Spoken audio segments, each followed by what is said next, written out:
the leaders of the Christian churches or indeed of the Jewish faith.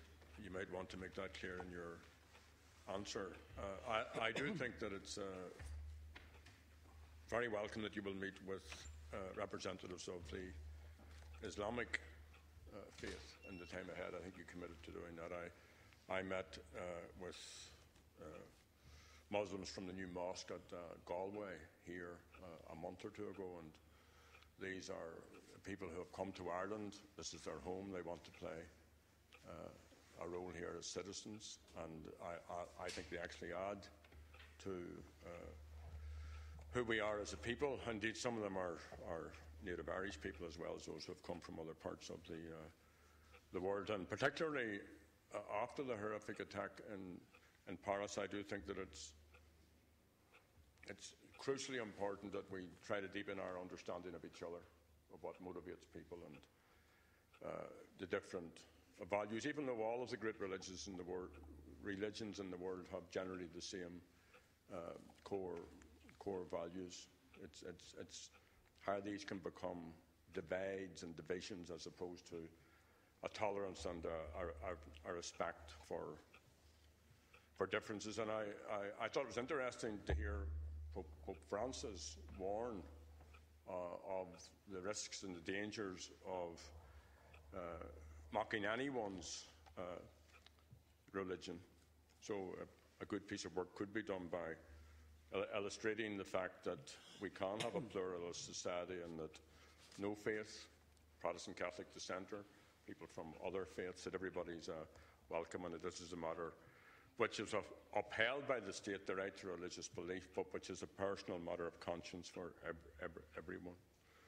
Gus tá sé tábhachtach fásta go bhfuil cardjas mai an idir an rialtas agus na haglaisí agsúla tá gá le idir phlé ráidse chun faibanna ar éitseacht agus chun rudí a chur I gceart. In relation to the Christian churches, there is a scandal, and I know that the government brought forward terms of reference for a commission of investigation, but there is the scandal of the mother and baby homes, and you will know that various reports have revealed that thousands of babies and many adults died in the most desperate of circumstances in institutions that were run in the main by Catholic religious orders, but with the agreement and the support of the government.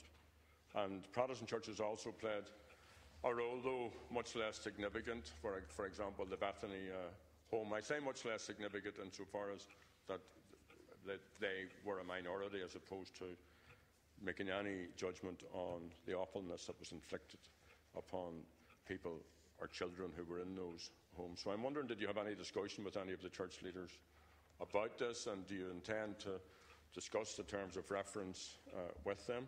Also, when will we have the opportunity to debate this serious matter?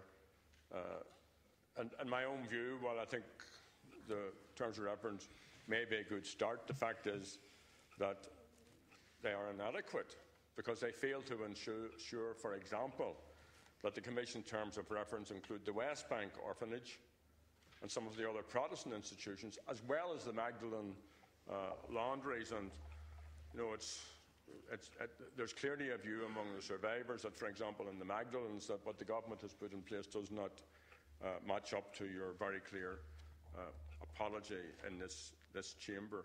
And then there's the issue of the transportation of children to and from institutions on both sides of the border, and that's now a matter of public fact. And even in today's Irish Times, there's a letter from some of the survivors which alludes to this and asks them to be involved in these investigations, because they feel that they're outside the scope, and therefore their experience won't be recognised, won't be investigated, won't be validated, won't be acknowledged, and won't be redressed. So have these issues been discussed with church leaders?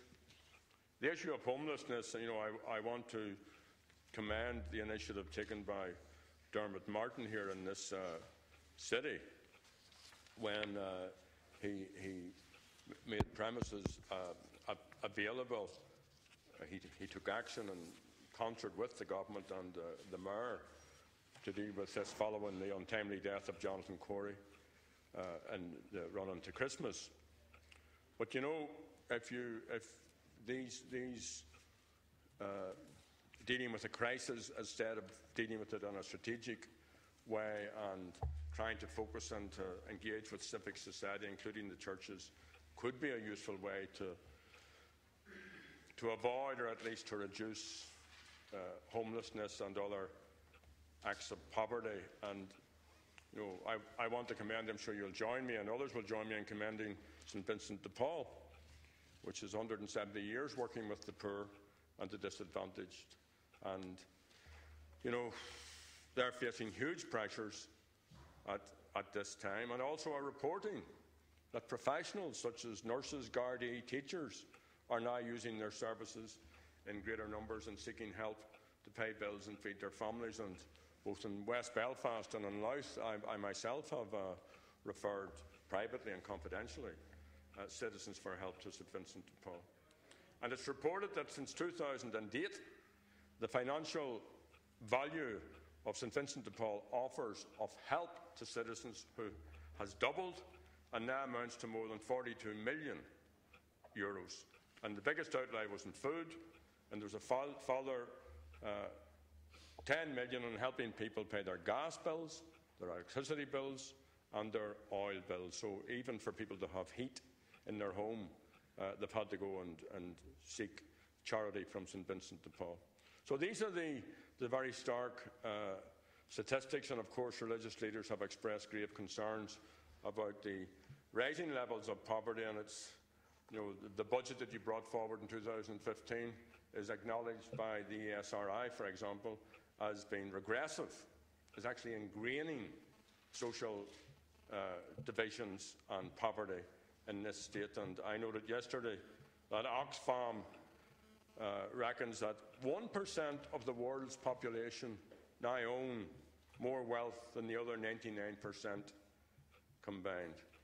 So, Taoisigh, have you spoken to leaders of faith groups on this issue? Go on, Margaret. Margaret, Taoisigh. I'm not sure. I didn't actually catch what Deputy Adams said at the first part of your question, Deputy, about you made some comment about the Jewish faith.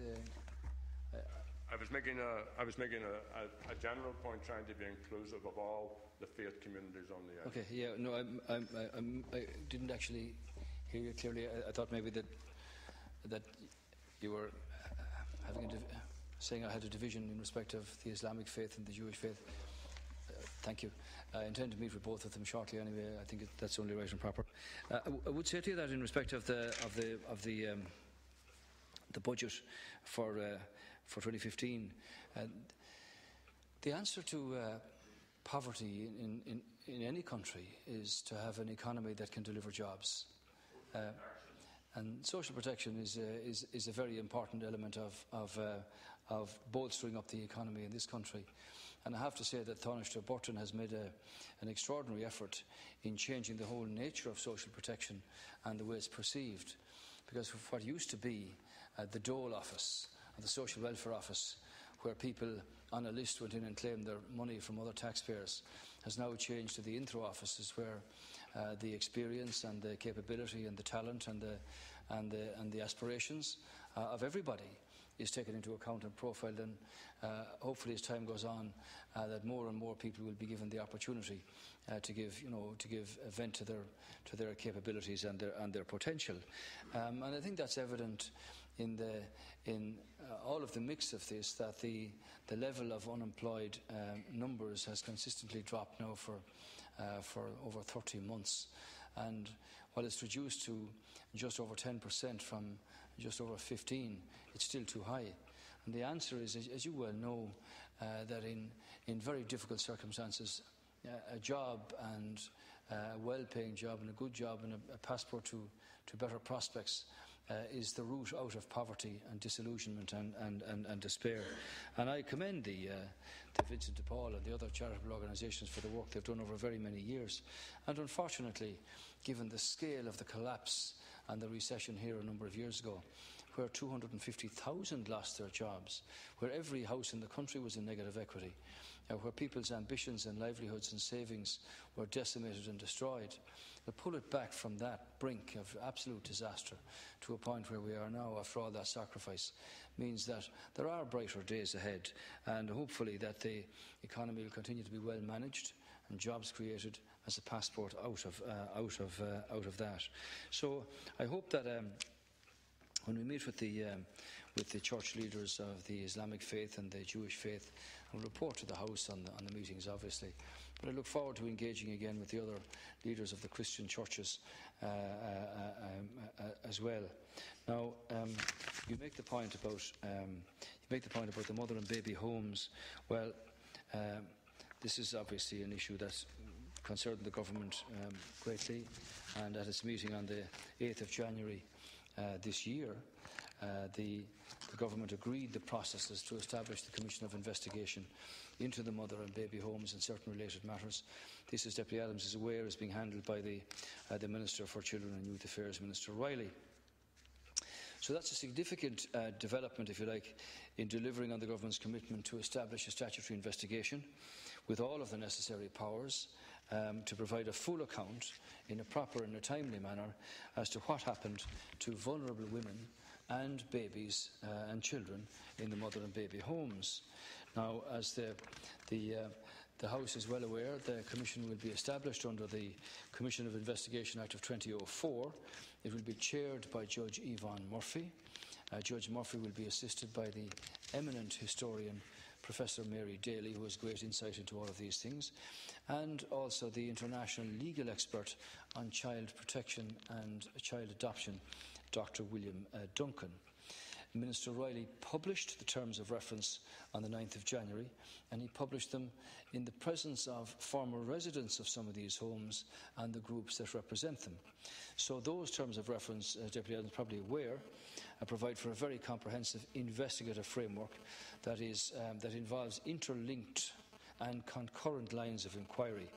So the primary focus of the investigation is on the experiences of women and children who lived in mother and baby homes from 1922 until 1998.